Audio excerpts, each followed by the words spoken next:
the Business of Property podcast. I'm Simon. I'm Stuart. We're both property people running our own businesses. This podcast is just us chatting, as we often do, about anything and everything property. Before we get into the main topic we're going to chat about today, I thought I'd just slip in a little tiny curiosity update. So a few weeks, maybe months ago now, we talked a bit about a block of flats that was up for auction in Red Hill that I was umming and ahhing about perhaps being interested in. And it turns out that I decided against it, and the block went to auction and was sold actually for the guide price, which I think was quite a good price for it. And then a few weeks ago, I saw that the top flat in that block, which was empty at the point of the previous auction, had been put back into auction again, just as a vacant leasehold flat. The block as a whole, which had 4 flats in it, was purchased at auction for $550,000. And the top flat on its own, which is a 2-bed flat in Red Hill, quite close to the town centre, so good location, was put in with a guide price of $110,000. And the auction has now happened. So I can tell you that it then went through quite a few bids, just between 3 bidders, I think, from the looks of it, and it sold for $168,000, which is still quite cheap for a 2-bed flat in Red Hill. Now, I think that top flat needed a little bit of work because there were photos of that on the previous auction listing, and I haven't actually looked at the flat listing itself, but there might be some there as well. And it did need a little bit of work. There was a little bit of decoration and sort of other tidying up bits and pieces that were needed. But what do you think to that, Stuart? Somebody bought this block of 4 flats, 2 of which are on an AST or on separate ASTs, so rented out for rental income, and another one had been already sold on a leasehold.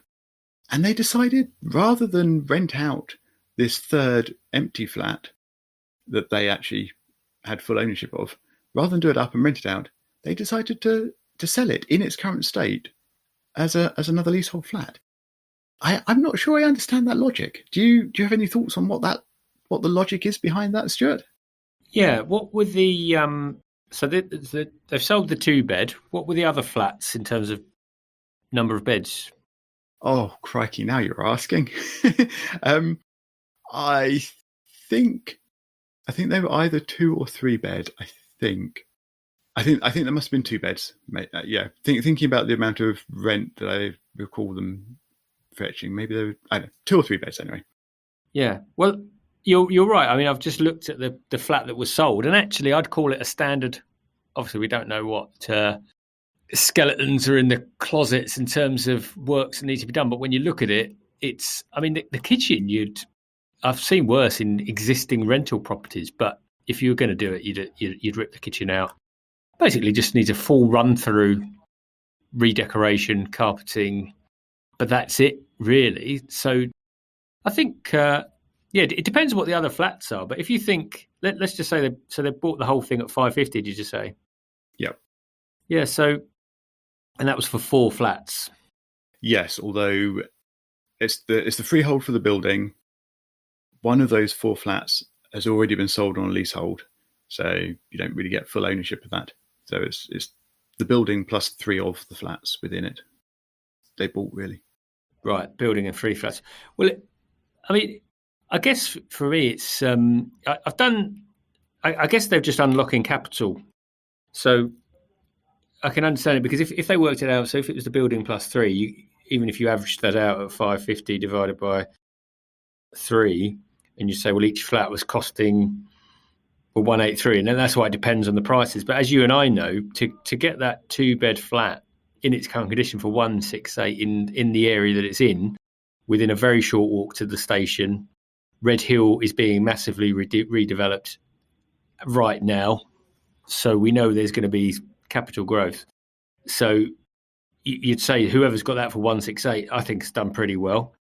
But then from the people that have bought the house, for me, if you've borrowed against the 550, assuming a 70% loan to value, you might have borrowed therefore 385, which meant you were in, he's desperately trying to do is 165. 165. That's your cash out. So Yeah. that's that's very rough back of the fag packet numbers from me, but that's how I would see that working, because then you go, okay, we've now taken the capital out that we put into that development. Yeah, we've got stamp duty, you've got legal fees, I don't know who did the leasehold, but if they bought it, because the lease was extended in December, so there's a high likelihood that they've done that, so that's going to cost a few quid. But they might be coming out relatively cash neutral to take that capital and put somewhere else, and they've got this block of flats now. So that would be my thinking. Yeah. Okay. Yeah. So I think that's a good logic, isn't it? So it's your sort of classic BRRR without one of the R's, without two of them. So they bought it, and then they've taken their cash out of it by selling a little bit of it. So yeah, as you say, they probably put in 165,000 deposit plus legals and stamp and whatever else, and then effectively they took out 168,000 selling that extra flat. So yeah, as you say, they've now effectively bought 2 flats plus the freehold for the whole building for nothing. Yeah, and I think about I bought I wish I could say I was smart enough to have thought in advance about what I was doing in that relation. But I bought the 13 bed, which we've mentioned before, which is actually a 7-bed house and a 6-bed house.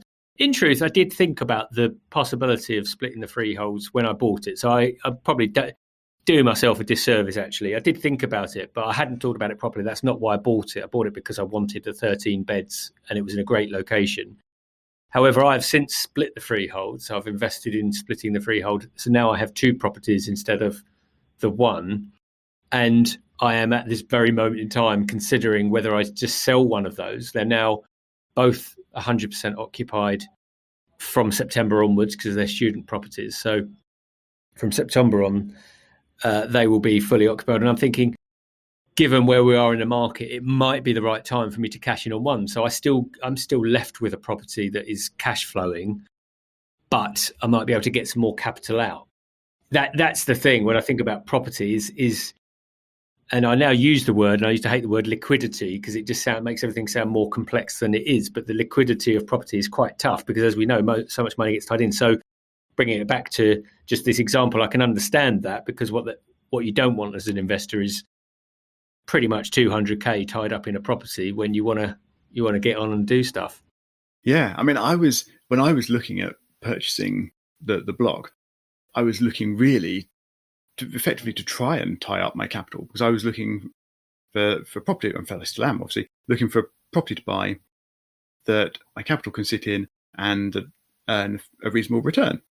And one of my sort of buying principles is that I'd like to own the freehold for building the whole building, and hence I wouldn't really want to buy a building and then sell bits inside it. Hence why I probably didn't think of this strategy. But it is actually quite a good one, isn't it? In terms of being able to end up owning some flats, some property, effectively with very little money down. It's just another way of extracting cash out of a deal and going again with your cash, basically, and ending up with near infinite return. This is why, for me, it's so important. And this was an auction property, which makes me think of it. Why you should be very clear about, not you, but one should be very clear on what one's objectives are, because you might find yourself sitting in a room bidding based on your objectives, and someone else has got very different objectives and bidding for a very different reason. And this is why it's so important, because if you start bidding against someone that's got a very different strategy that we might not have even considered, and then are going to lose our margin or end up with a property that's not profitable because we're bidding against someone that's going to do something completely different. So that is why it's so important, because you had very different objectives looking at it versus clearly the person that actually went through and bought it. Indeed, yeah. And they going forwards, they have a very different sort of business plan, obviously, for that property. There's a building with 4 flats in, of which they only own 2, really, fully. And then they are obviously the freeholder for the other 2. And one of the reasons that I didn't go ahead with buying that property is because I wasn't sure I wanted to be the freeholder of a block with a leasehold flat in it, which is obviously the situation with that block, because one of the flats was already a sold off leasehold. And of course, the strategy that they were taking utilised that fact rather than shying away from it. Very, very interesting. And also that capital out will undoubtedly now can be used to invest in the other properties, because I'd understand they'd probably need refurbishing and development themselves. Yep, indeed. So while I decided not to go ahead with that property because I didn't want that particular strategy, I am now sitting here thinking, oh, wow, I could have got 2 flats effectively for nothing. That's really gutting. So, should we move on to what the main thing we were going to talk about today? Even though we've now only got less than half of the podcast time left. So, I recently had a change of tenants in one of my properties. And I managed pretty much all of that process myself. So the old tenants gave notice. There was paperwork and things to sort out with that. They reported some repairs that needed doing. So I had to sort out repairs. Then, actually, I'm going to go into a tiny bit more detail about that. So the repairs they reported, there was a fence that had blown down that needed replacing. A small wall at the front of the property, which I'd known was a bit rickety for a while, had actually fallen down.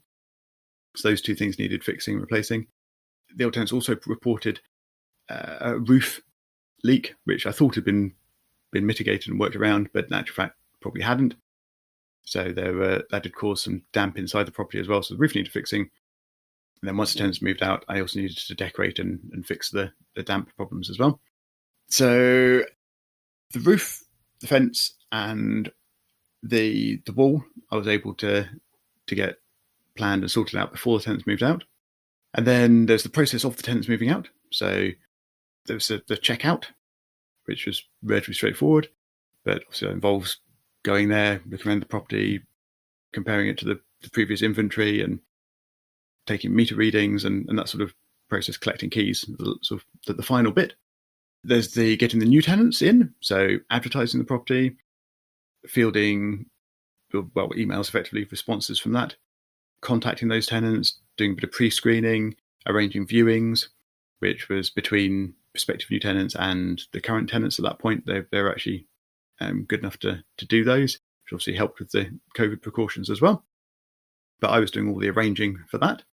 And then once some of those viewings had happened and offers had come in and I'd accepted one of those offers, there was then tenant referencing that those tenants went through, some ongoing discussions with them around some of the details on that, and then sorting out new contract, taking deposits, protecting the deposit, sorting out all the other pre-tenancy paperwork, so gas safety certificate, electrical safety certificate, EPC, how to rent guide, and probably some others which I'm forgetting off the top of my head. Just getting those sorted out. Of course, in my case, I use Patma as my sort of property software, and that handles most of that paperwork element of it, but still something to remember. It also puts together the new tenancy AST agreement for me and handles getting it e-signed online and stuff, so that happened. But then I deliberately had a little gap between the old tenants moving out and new tenants moving in, because I knew I needed to redecorate. Not fully, but just a bit, and sort out the mould and stuff as well. Inevitably, once you get into the house and start looking around, there's a few extra things that need touching up and sorting out. So there's some extra decoration that needed to go in, but that was fine. I took on the process of managing those repairs. So I wasn't doing them. I'm not a decorator. I'm not a painter.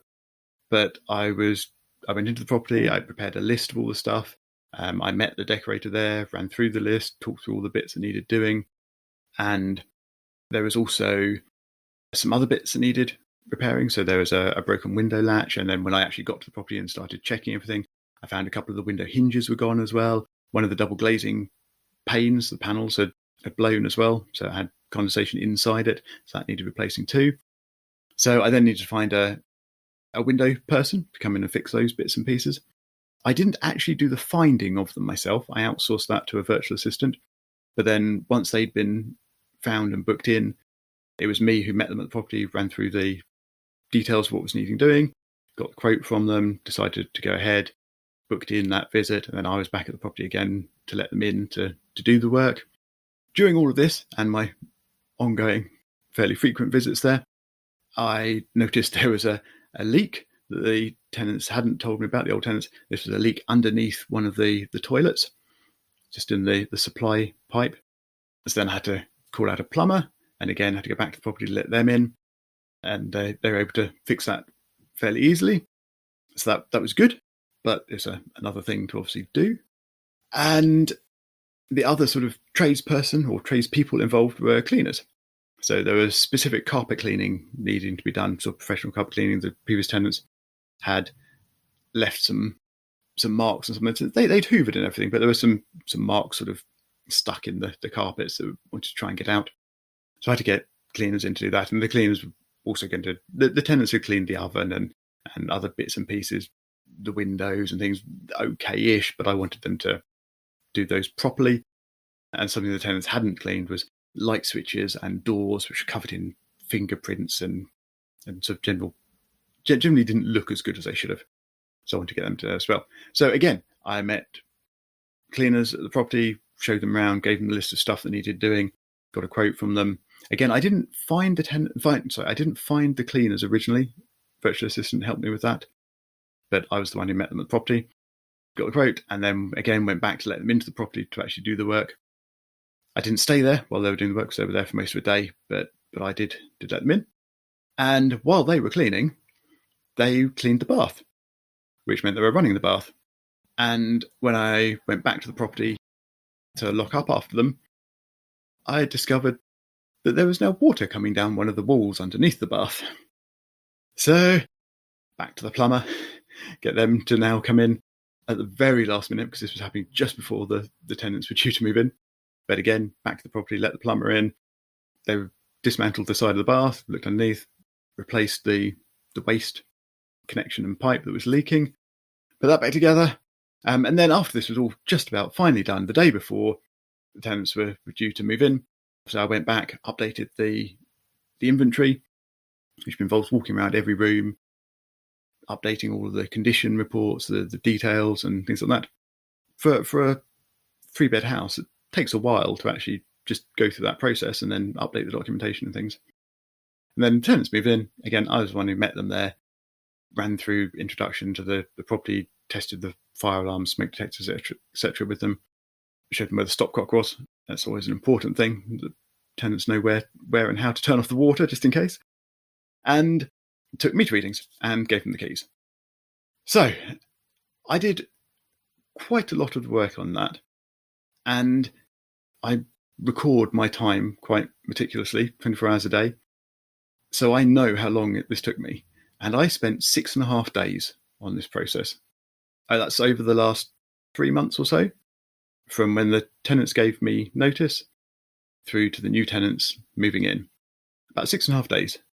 And most of that, or a good chunk of that anyway, was actually travelling to and from the property and being in the property whilst showing people around, letting tradespeople in and things like that. Some of it was obviously paperwork and that side of things as well, but the majority of it was travel and physically being at the property. I also spent some £4,500 on repairs and cleaning. The old tenants have reimbursed almost £500 for cleaning and window repairs where they'd broken one of the latches, and carpet replacement. So they'd actually put a burn mark on one of the carpets that obviously couldn't be cleaned out. So they were liable for replacing that carpet, which hasn't actually happened yet because I couldn't find carpet fitters in the time span. But they've covered that cost in preparation for that. And that £4,500 also includes cost for advertising and a little bit of the time from the virtual assistant to help me find the tradespeople. So the point of telling you all of this, which I'm sorry has taken a while, is to ask you, Stuart, what could I have done better?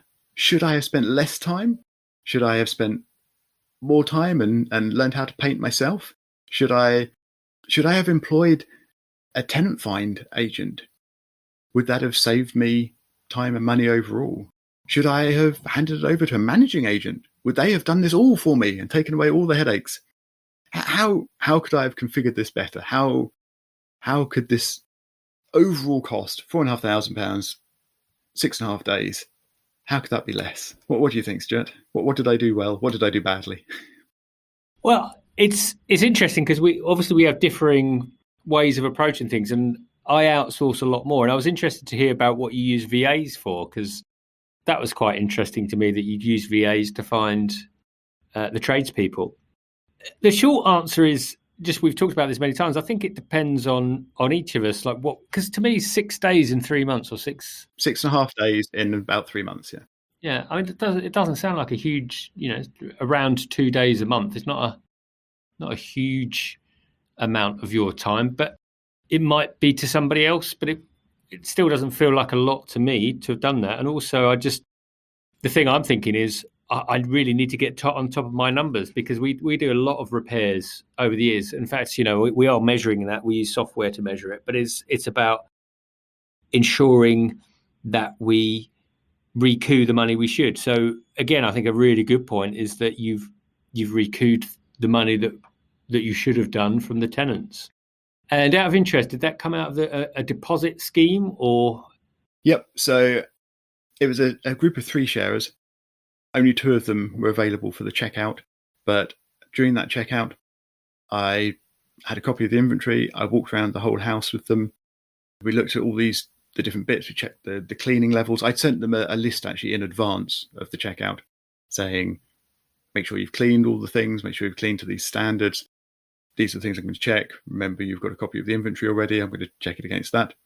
And we walked around. I don't know, 45 minutes or so probably I spent with them on that evening, looking around the property. And at the end of that, I filled in a form as I was going around saying, these are the things that I've noticed that I think are going to need fixing, that are outside general wear and tear. So marks on the carpets, light switches and doors not being cleaned properly, broken handle on the window were the main ones. So I'd written those down.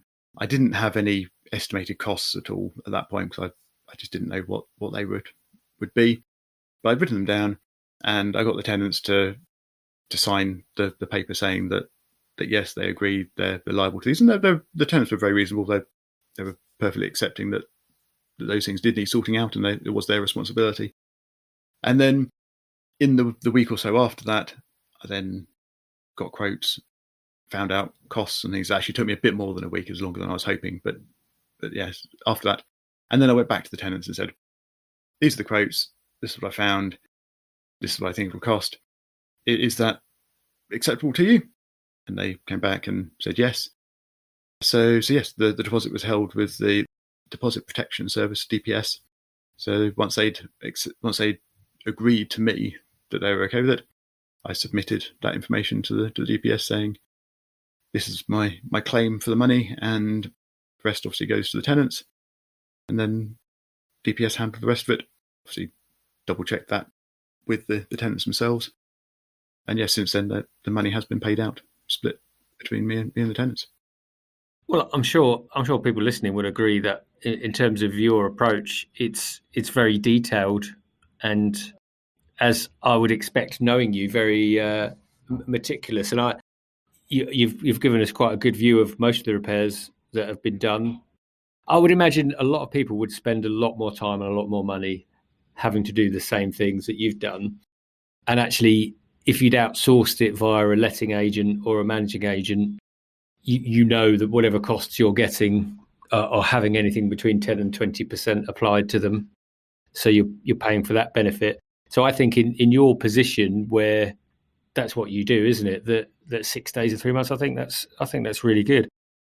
Actually, just quickly on the adding 10 to 20%, the cleaners, or one of the cleaners that I showed round to get quotes, I was talking to for a bit, and when I said, or when it became evident during the conversation that I was actually the landlord, They said, oh, okay, right, we won't add our 20% for agents then. So yeah, it's not just the agents marking it up; it's the tradespeople as well, potentially. Right. Well, that's another conversation, isn't it? That's a really interesting one to have, because if they're if they're adding on 20% and then the agent adds on 10% for the thrill of having to pass it on to you, then you could be paying a lot higher. But yeah, I mean, the funny thing is, because I've outsourced pretty much everything in terms of what we do as a business, but we're drawing You to the say end that, but you don't. I'm sure you told me very recently, a couple of weeks ago, that you'd been down to see your properties twice in a week, or maybe it was twice in 2 weeks. I don't know, but you're spending hours traveling to your properties and back just so you can check on things physically in person. So you're not outsourcing everything. Well, no, what I mean is in terms of in the actual doing of stuff, in terms of like the maintenance. So the letting agent or the managing agent may well identify the plumbers or the roofers, which happens, I would say, for 80%. But what I was going to say was actually that I am now trying to claw that back, because I know that, having looked at the numbers in my business, there's just a lot of, for want of a better word, leakage, because we're just spending too much money. But you're right. No, I went down twice I was down, had a trip there and back on a Wednesday and a Thursday, and I was back down on the Monday, purely because I just wanted to make sure that what needed to be done had been done. In summary, I think your model is a very good one, and I think is a good template for people that want to develop their property investment, because it just means also, even if they want to go even more hands off, I mean, I think you're fairly hands off, but even more hands off, that at least they know the rough price of things. And I think that's the challenge. That's half the battle. So let me cover the one that I don't think would work first. If I'd gone with an introduction agent to do the reletting, they would have done the advertising, so it would save me about 50 quid. They would have done the phone calls and arranging viewings and things, so that would have saved me, I think, less than a day in total. But it would have cost me probably over £1,000 for this property in this area for an introduction agent. Typically, you'd lose a lot of your first month's rent for a managing agent. Sorry. Yeah, for an introduction agent, yeah. So I don't think that would have been a very good trade-off, because I mean, they, just as an introduction agent, they wouldn't have done repairs and managed tradespeople and stuff. However, if I'd handed it over to a managing agent to look after the property or whatever, and take, I don't know, 15% or so of the monthly rent for the new tenancy forevermore, then would they, do you think, have done all of that repair stuff? Would they have gone to the property, worked out what needed doing, contacted the tradespeople, let the tradespeople in, checked the work afterwards, and done all of that? And I mean, you obviously use managing agents to help you with this, so do they do that for you? Is there still anything you need to pick up from them? I think really good agents would, and if you've got the right relationships. I've got relationships, even as we speak, I'm getting texts from an agent where we had an issue with beds. We just finished a refurb this week, and basically the beds didn't turn up. So we had a situation where I've got 3 people moving into a property today where there weren't beds. So the managing agent actually went down to the local furniture store that also I have relationships with, but he went down there, picked 3 beds, sent me photos, said, are these the sort of style you're looking for? Yeah, that's it. He's got them back there. He's got someone to build them. And, that's what I would expect a good agent to do. But I don't expect them to do that from day one. I think that takes relationship building and wider knowledge. I think the thing that I think about as you're talking about it is what your time is valued at, what one's time is valued at, because I agree, with the house that we'll update on that will be coming back on the market that we thought had sold, I'm now thinking, actually, maybe I'll just do that myself now.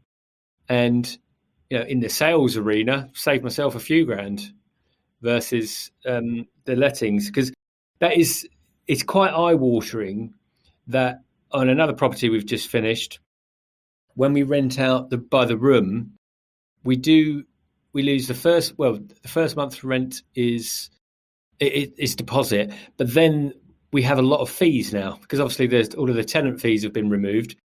Guess who's footing those bills? Well, usually us. And essentially, for the first month's rent, I don't really see much of it. I'd see 5 to 10% of it. So I'm actually coming back more your way, even though it's a different model, because obviously multi-letting rooms is different to single properties. There's a lot more of all of the things that you've talked about. But I think even that first month makes a big difference. And then, of course, you compound that by if they're out in 6 months, we've got to go again. So it could be that in 1 year we lose 2 months' rent, and then all of a sudden, is the property as valuable as it was? So I think the things I think about are the value of my time. So you've obviously valued your time higher than selecting tradespeople, so you've outsourced that, and you think actually I would trust a plumber or a decorator to do this better than me, and I'll trust the VA to pick those. And actually, my time is better spent doing whatever else it is you want to do. So there's that. But also, you talk about the £1,000 and the viewings. But again, if you can get all those in a compact amount of time, if it's accessible enough, I think, well, it makes sense, doesn't it? And again, it's if your time and effort would be better spent elsewhere. But when you put it forward as you do, then I immediately think, actually, it all makes sense to me.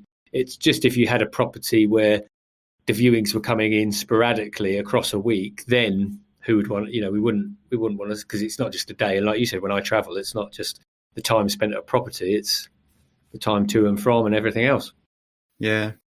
So while you've been talking, I agree completely with what you've been saying. I've just done some quick sums. So if I'd handed the property over to a managing agent for just the first year, so obviously if the tenants stayed for longer, then the managing agent would keep collecting money for longer. But just for the first year, that would have cost me in the region of £2,700, I think, for this property. Obviously, divided by 6.5 days, that works out at £415 a day.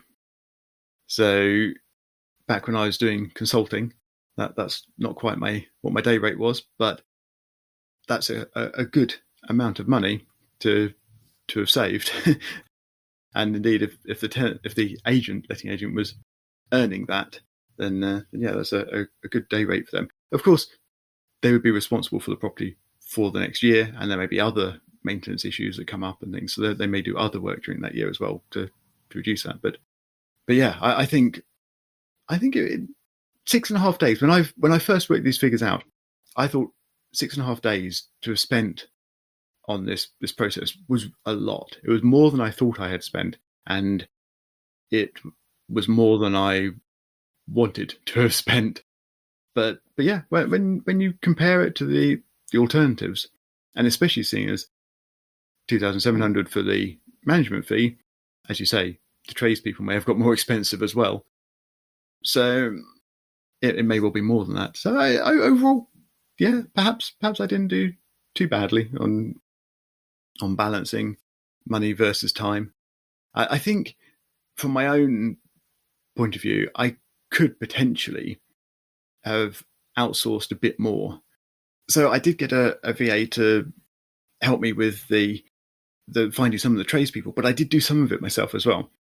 So, for example, the window fitter or repair person, I think I mentioned on a previous episode that I made some initial phone calls to potential window repair people, and I didn't actually get very far. So I tried a couple of them, didn't find the answer, or didn't find a potential solution. So I handed that over to a VA to go out and find other options and try and book things in. And I think the VA I was working with, if I'd had a sort of closer relationship with them, that process could have been improved as well.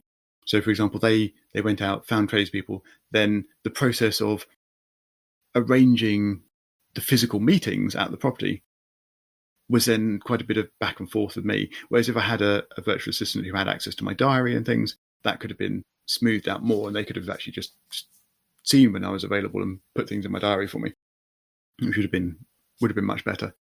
So I think there are tweaks that I could have done, small improvements around the edges. And I suppose another possibility would have been hiring a virtual assistant type person, or maybe a service like Vuber, for actually meeting people at the property. So, for example, after the cleaners knew what they were doing, on their designated day, they need to be let into the property. So I could have hired someone for half an hour to go to the property and let them in.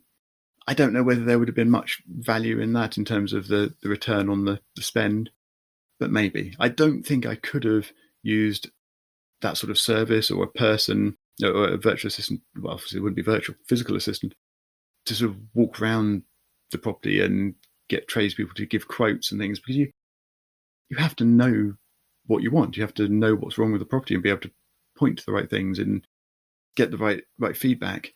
So yeah, I don't know. I think it's very difficult. I think property does just take time and money to put into the process and get it right. Yeah, that's definitely my experience. It takes time and money. Right. Speaking of time.